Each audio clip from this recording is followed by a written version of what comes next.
சூப்பரான மட்டன் குழம்பு எப்படி ரெடி பண்ணுறதா பார்க்கலாம். மட்டன் கூட வந்து கொஞ்சமாக மஞ்சள் தூள், மிளகாய் தூள், உப்பு, தயிர் சேர்த்து நல்லா வந்து மிக்ஸ் பண்ணி ஒரு 1 ஹவர் கிட்ட வந்து மேரினேட் பண்ணி விட்டுடலாம். குழம்பு ரெடி பண்ணுறதுக்கு ஒரு மசாலா வந்து ரெடி பண்ணோம். அதுக்கு ஒரு பேன் ஹீட் பண்ணிவிட்டு கொஞ்சமாக எண்ணெய் சேர்த்துட்டு சோம்பு, மிளகு, பட்டை, கிராம்பு, ஏலக்காய், ஸ்டார் அனைஸ், கல்பாசி எல்லாமே சேர்த்துட்டு வதங்கினதுக்கப்புறம் நம்ம எடுத்து வச்சுருந்த வெங்காயம், கொஞ்சமாக கருவேப்பிலை, 2 தக்காளி வந்து ரஃபாக சாப் பண்ணி எடுத்து வச்சுருக்கேன். அதையும் சேர்த்துட்டு அது கூட வந்து இஞ்சி, வெள்ளைப்பொடியை சேர்த்துட்டு தக்காளி நல்லா சாஃப்டாக ஆகிற வரைக்கும் வதங்க விட்டுலாம்.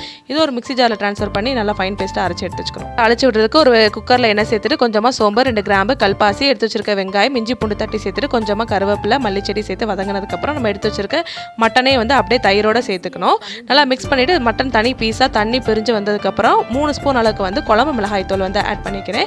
இந்த மசாலா நல்லா மட்டன் கூட பிடிச்சதுக்கப்புறம் நம்ம அரைச்சி எடுத்து வச்சிருக்க பேஸ்ட்டே வந்து இது கூட சேர்த்துட்டு 2 நிமிஷம் நல்லா கொதிச்சதுக்கப்புறம் நம்ம அளவு தண்ணி ஊற்றி ஒரு 5 to 6 விசில் வச்சு எடுத்தோம்னா வந்து சூப்பரான மட்டன் குழம்பு வந்து ரெடி ஆகிடும். கண்டிப்பாக இந்த மாதிரி ட்ரை பண்ணி பாருங்கள். இந்த வீடியோ பிடிச்சிருந்தா லைக் பண்ணுங்கள். நாளைக்கு வீடியோவில் பார்க்கலாம். பாய்.